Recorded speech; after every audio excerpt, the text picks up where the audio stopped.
This is ABC 6 News reporter Logan Reigstad live in downtown Rochester, where thousands of folks are lining up to hear from President Donald Trump. The area that seems to be the hardest hit here in town is along and kind of east of downtown, along East Main Street here, getting over toward Owatonna High School. It's still an active scene here in Albert Lea as the Minnesota Bureau of Criminal Apprehension works to investigate this officer-involved shooting. I'll step out of the frame here so that photojournalist Brian Wise can show you a little bit of what the investigation looks like here so far. You can see that the semi-trailer here was just flipped over several minutes ago. We are still 817 days away from that 2020 election, and a lot will still happen between now and then. The sun is set, but the Minnesota Bureau of Criminal Apprehension is still here on the scene of this fatal officer-involved shooting. I am outside the Mayo Civic Center here ahead of President Trump's speech here later this evening. He's expected to take the stage around 6:30 or so. Here we are at 2:30 in the morning, the day after the election, and we still don't have these numbers. Now,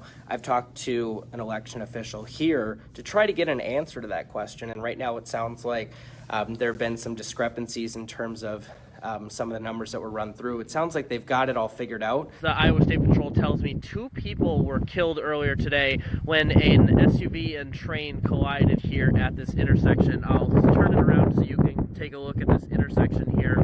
It's 2 days till Christmas, and all through the stores, folks are scurrying frantically in search of one gift more. Strong left, strong left.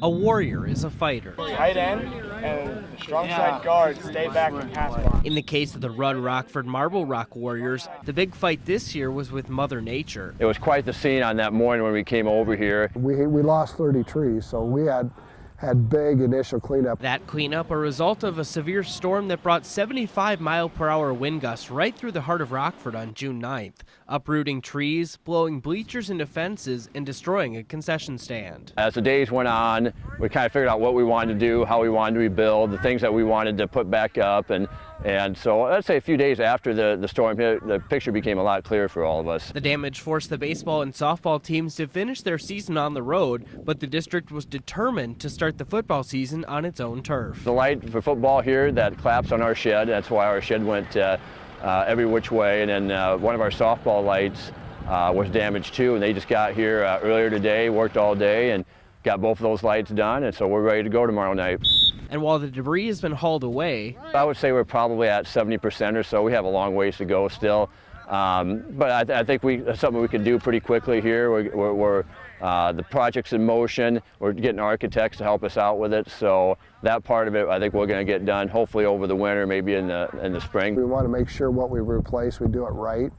And not do it too quickly, but make sure we do things properly. In Rockford, Logan Reigstad, ABC 6 News. A months-long investigation led to nearly 170 animals being taken from this property here in rural Worth County. We've been looking into it for about a year, trying to work with the owners of the property to relinquish more of the dogs and slow down the operation and get it cleaned up. But we met a lot of resistance with it, so that's when we finally called the ASPCA and had them and their affiliates come in to help us out. And when crews arrived at the White Fire Kennel near Manly Monday morning, they found about 170 dogs in overcrowded, unsanitary environment.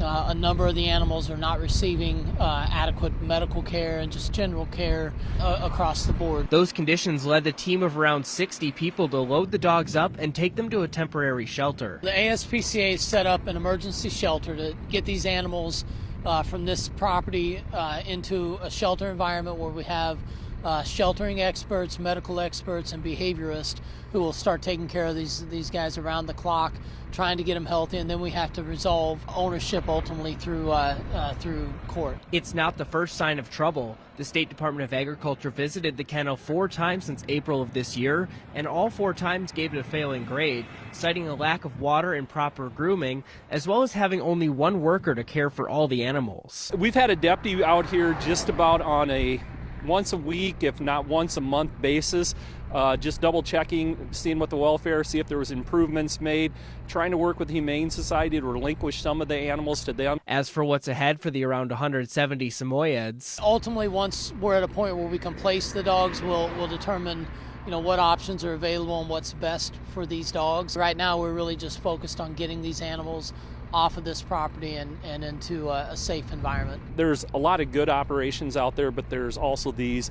People need to speak up. If they see this in today's society, too many times we don't want to be involved, and it's time where people get more involved. About a year ago, during one of our confirmation classes, it seemed like half of the students came to a Wednesday night wearing Crocs. And as Pastor Mark Needhammer will tell you, he's not a fan of these holy shoes. But when coming up with the theme for his faith formation classes this year, we decided we want to make this year all about being for our neighbors. We wanted to help the kids learn what it's like to be neighbor-minded. His students came up with a unique way to motivate the congregation to join in their food drive. They were all about it. They were ready to go and thought it would be fun. And then one of the students said, well, if we get so much, would you mind wearing Crocs? They brought it back, and I said, yes, if you get enough, I will wear Crocs. But they didn't stop there. After meeting their initial goal of 2,000 items, they kept going, and Pastor Mark's footwear got more extreme. Then not only were they Crocs, then we made them pink, and then someone bedazzled them. So during services last week, he put away his normal shoes and slid on his Crocs, teaching his students a lesson in helping their neighbors. It makes me feel really good about myself to know that I'm doing something, like I'm making a difference. Somebody's going to get this food and they're going to be happy. While making sure those in need have full stomachs this holiday season. And I think there is a genuine love and care for our neighbors, and sometimes it just takes a pink Croc challenge or the recognition that our neighbors really are in need. First name's Elvis, last name's Francois. I'm a third-year orthopedic surgery resident here at Mayo Clinic. When you're feeling low and there's no one around. I think I've just always had a passion for music. You heard Elvis singing, you knew Elvis was very talented. I grew up playing the piano, but we didn't find a mutual attraction to it or the desire to play together or anything like that until 72 hours ago. Right.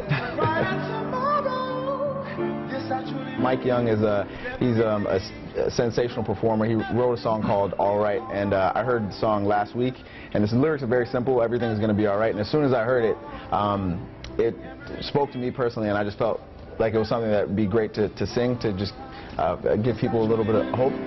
Everything is going to be all right. A lot of people can just use music as an escape.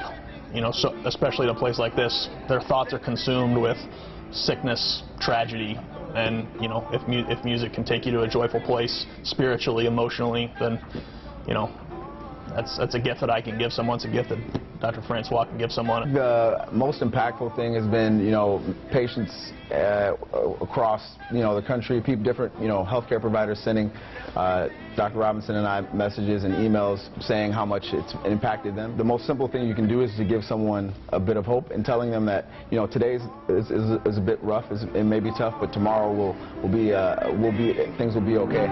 Everything